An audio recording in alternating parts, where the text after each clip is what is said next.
Day 57, February 26th, and today we're going to go through Leviticus chapter 27 and Numbers chapter 1.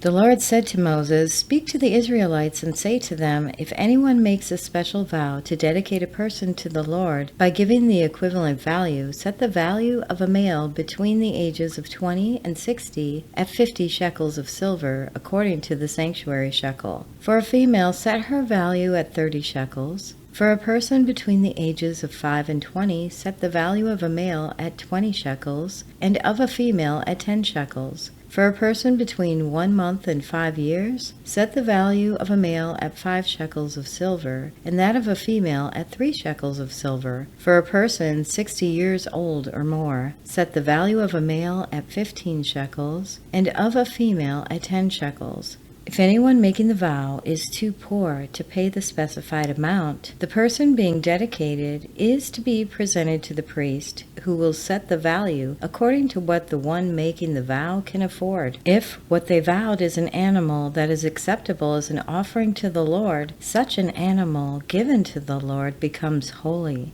They must not exchange it or substitute a good one for a bad one, or a bad one for a good one. If they should substitute one animal for another, both it and the substitute become holy. If what they vowed is a ceremonially unclean animal, one that is not acceptable as an offering to the Lord, the animal must be presented to the priest, who will judge its quality as good or bad. Whatever value the priest then sets, that is what it will be. If the owner wishes to redeem the animal, a fifth must be added to its value. If anyone dedicates their house as something holy to the Lord, the priest will judge its quality as good or bad. Whatever value the priest then sets, so it will remain. If the one who dedicates their house wishes to redeem it, they must add a fifth to its value, and the house will again become theirs. If anyone dedicates to the Lord part of their family land, its value is to be set according to the amount of seed required for it.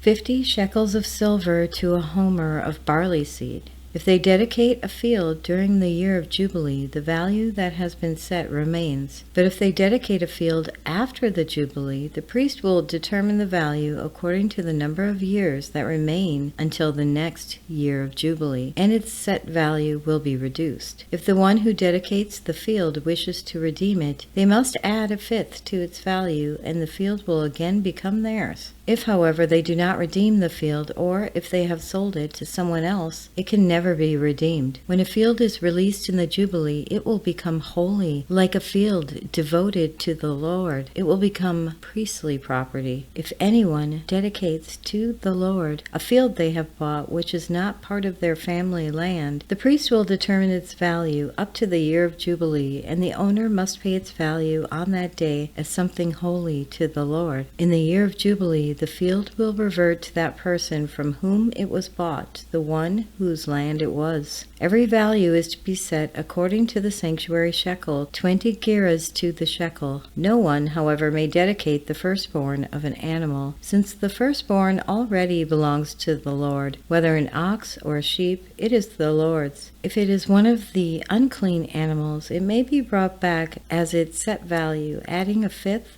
of the value to it. If it is not redeemed, it is to be sold at its set value. But nothing that a person owns and devotes to the Lord, whether a human being or an animal or family land, may be sold or redeemed. Everything so devoted is most holy to the Lord. No person devoted to destruction may be ransomed. They are to be put to death. A tithe of everything from the land, whether grain from the soil or fruit from the trees, belongs to the Lord. It is holy to the Lord. Whoever would redeem any of their tithe must add a fifth of the value to it. Every tithe of the herd of flock, every 10th animal that passes under the shepherd's rod, will be holy to the Lord. No one may pick out good from bad or make any substitution. If anyone does make a substitution, both the animal and its substitute become holy and cannot be redeemed. These are the commands the Lord gave to Moses at Mount Sinai for the Israelites. We will now start Numbers chapter 1, and this is approximately 1445 BC.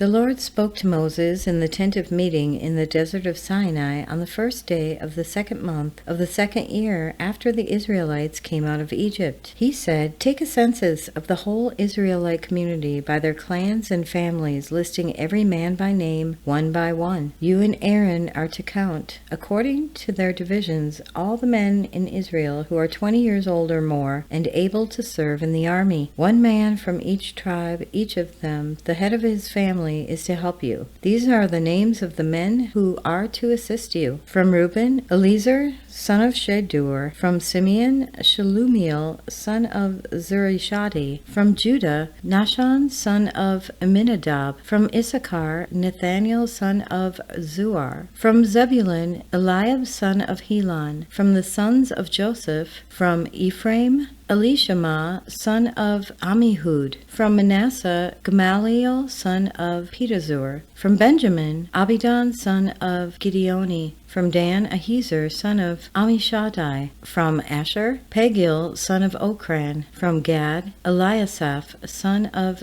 Duel. From Naphtali, Ahira, son of Enan. These were the men appointed from the community, the leaders of their ancestral tribes. They were the heads of the clans of Israel. Moses and Aaron took these men whose names had been specified, and they called the whole community together on the first day of the second month. The people registered their ancestry by their clans and families, and the men 20 years old or more were listed by name, one by one, as the Lord commanded Moses. And so he counted them in the desert of Sinai. From the descendants of Reuben, the firstborn son of Israel, all the men 20 years old or more who were able to serve in the army were listed by name one by one, according to the records of their clans and families. The numbers from the tribe of Reuben was 46,500. From the descendants of Simeon, all the men 20 years old or more who were able to serve in the army were counted and listed by name one by one, according to the records of their clans and families. The numbers from the tribe of Simeon was 59,300. From the descendants of Gad, all the men 20 years old or more who were able to serve in the army were listed by name, according to the records of their clans and families. The numbers from the tribe of Gad was 45,650. From the descendants of Judah, all the men 20 years old or more who were able to serve in the army were listed by name according to their records of their clans and families. The numbers from the tribe of Judah was 74,600. From the descendants of Issachar, all the men 20 years old or more who were able to serve in the army were listed by name according to the records of their clans and families. The number from the tribe of Issachar was 54,400. From the descendants of Zebulun, all the men 20 years old or more who were able to serve in the army were listed by name according to the records of their clans and families. The number from the tribe of Zebulun was 57,400. From the sons of Joseph, from the descendants of Ephraim, all the men 20 years old or more who were able to serve in the army were listed by name according to the records of their clans and families. The number from the tribe of Ephraim was 40,500. From the descendants of Manasseh, all the men 20 years old or more who were able to serve in the army were listed by name according to the records of their clans and families. The number from the tribe of Manasseh was 32,200. From the descendants of Benjamin, all the men 20 years old or more who were able to serve in the army were listed by name according to the records of their clans and families. The number from the tribe of Benjamin was 35,400. From the descendants of Dan, all the men 20 years old or more who were able to serve in the army were listed by name according to the records of their clans and families. The number from the tribe of Dan was 62,700. From the descendants of Asher, all the men 20 years old or more who were able to serve in the army were listed by name according to the records of their clans and families. The number from the tribe of Asher was 41,500. From the descendants of Naphtali, all the men 20 years old or more who were able to serve in the army were listed by name according to the records of their clans and families. The number from the tribe of Naphtali was 53,400. These were the men counted by Moses and Aaron and the 12 leaders of Israel, each one representing his family. All the Israelites 20 years old or more who were able to serve in Israel's army were counted according to their families. The total number was 603,550. The ancestral tribe of the Levites, however, was not counted along with the others. The Lord said to Moses, "You must not count the tribe of Levi or include them in the census of the other Israelites. Instead, appoint the Levites to be in charge of the tabernacle of the covenant law over all its furnishings and everything belonging to it. They are to carry the tabernacle and all its furnishings. They are to take care of it and encamp around it. Whenever the tabernacle is to move, the Levites are to take it down, and whenever the tabernacle is to be set up, the Levites shall do it. Anyone else who approaches it is to be put to death. The Israelites are to set up their tents by divisions, each of them in their own camp under their standard. The Levites, however, are to set up their tents around the tabernacle of the covenant law, so that my wrath will not fall on the Israelite community. The Levites are to be responsible for the care of the tabernacle of the covenant law. The Israelites did all this just as the Lord commanded Moses. And that concludes today's reading. If you have thoughts to share or questions to ask, we do fellowship in Telegram and on the X community for the Chronological Bible Study. You can find links to those in the description. I really encourage everyone to ask questions. Don't hold back. No question is silly or stupid, and we're all learning. We're learning together. We want to help each other. We want to build up that fellowship. Thank you so much for listening to today's reading, and we will be back tomorrow with our next one. Have a blessed day, my friends. While shepherds kept their watching o'er silent flocks by night, behold, throughout the heavens there shone a holy light.